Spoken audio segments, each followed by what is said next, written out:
gods and goddesses, it's Immortal, and this is Ask Immortal.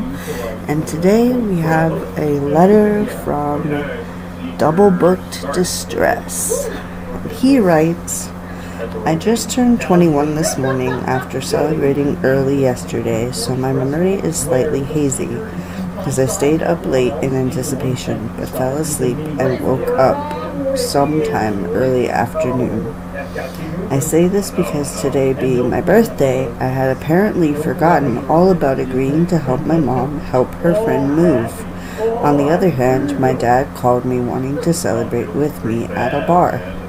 I want to join him, but I'm also getting texts from my mom like, if you miss helping me help her, I will be very upset.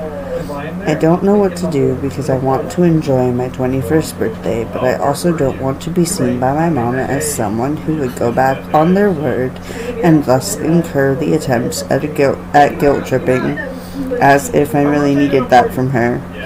Anyway, do you have any advice on how to handle this situation? All I can think of is frustration at the moment. Sincerely, DoubleBooked Distress. My advice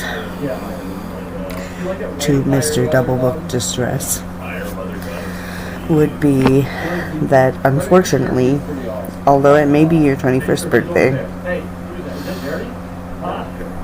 you had a prior agreement with your mom to help your mom's friend move. So unfortunately, even though you probably don't want to, because who wants to help someone move on their 21st birthday?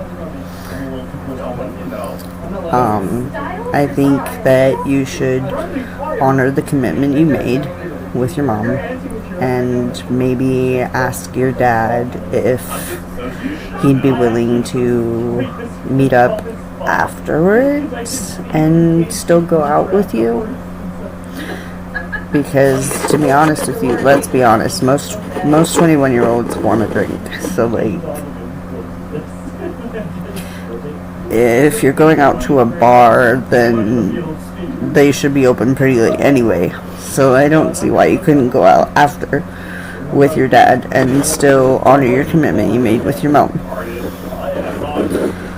It may be not exactly the thing you want to do today, but it would solve both problems. I have another one from a user,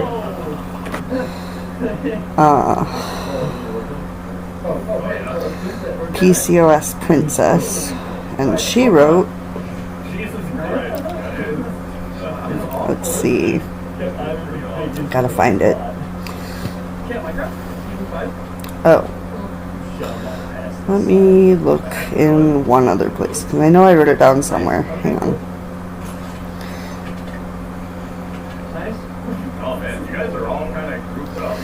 She wrote, long post with lots of backstory, sorry about that. I'm a 22-year-old female dentist. My mother is a 52-year-old engineer. My uncle is a 60-ish-year-old pediatrician. I have been taking birth control to manage my PCOS, polycystic ovary syndrome, for around 5 years now, usually stopping for a month every year to allow my body to rest, per my gyno's instructions. I had to stop it for some blood tests and have been off of it for 3 months now. My mother is convinced birth control is basically the devil and is going to make me infertile. She says PCOS is very common, and back in her day, no one even bothered to treat it because it goes away after having your first child. She's been pleading with me to stop taking it for a while now, but I have been very adamant that I will restart it once my blood tests are all done. I've done my research and have shown her many long-term studies showing that infertility with birth control is a very small chance, and it doesn't really cause it, it just covers up things that might. Plus, I've studied about it enough in med school to feel safe when taking it.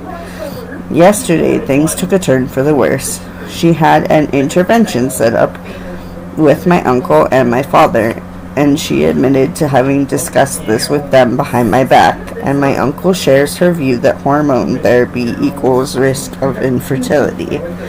I tried to explain my research and my personal experience with symptoms, acne, body hair, bad periods, but it was very embarrassing to talk about it with the men in the family. They kept insisting that I shouldn't ruin my chance of having a child because I'm insecure with myself, saying that I'll always be insecure about something. My dad chimed in, saying that I'd be stupid not to take advice from a doctor, my uncle, and someone who has had experience being a female with PCOS, my mom.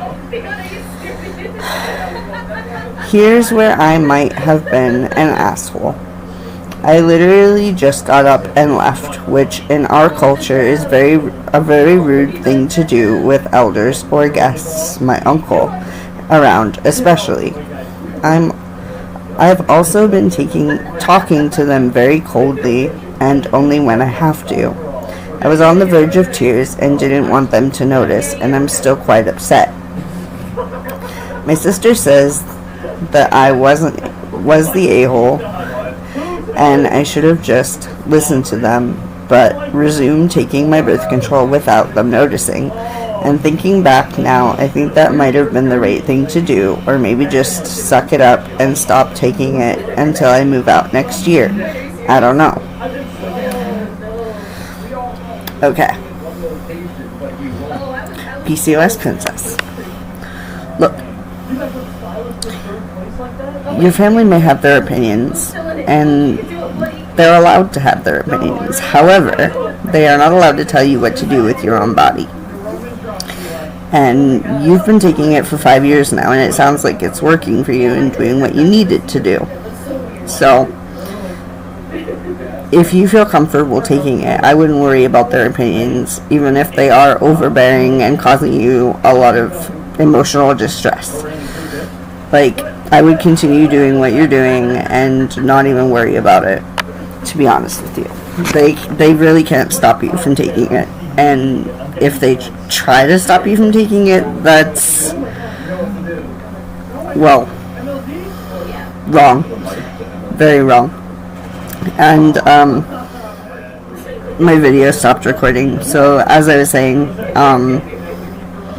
maybe just apologize for what you did and state that you are apologizing for what you did, but not how you feel about the birth control and taking the birth control, and go from there. Like, maybe try to, like, slowly not be as mean to them and see if they let up. I guarantee they're probably not going to, because it seems like they want you to have kids, which unfortunately can be very unrelenting in behavior, and trust me, I've been there, I've dealt with that. My mother-in-law, my husband, she wants me to have grandkids so bad that, like, almost every time that I talked to her for a while there, she was saying how, when are you gonna have grandkids? When are you gonna get pregnant? And, like, it started to really bother me, because I don't think I even can have any more kids, and I had to tell her at one point that that is the case, because she just wouldn't stop. And, like, eventually now she has finally calmed down with it a little bit, thankfully, because I said that it bothers me and that it upset me. Like, so I'm just grateful that, like, it's calmed down. Anyway, I hope things get better for you, and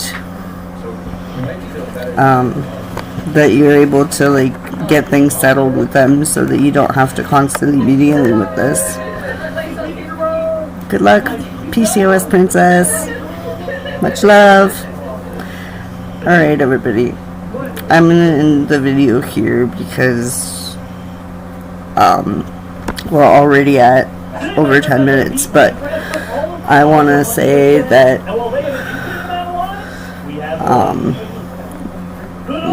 I'm going to continue doing videos like this on this channel, and that the email for sending me the letters to ask for advice is going to be in the description below, and that I would prefer that if you send me a letter that you pick some kind of creative pseudonym so that everything is anonymous. Like, I'm not going to use anybody's names or personal details in general. Like, I intend to keep this anonymous. So these are just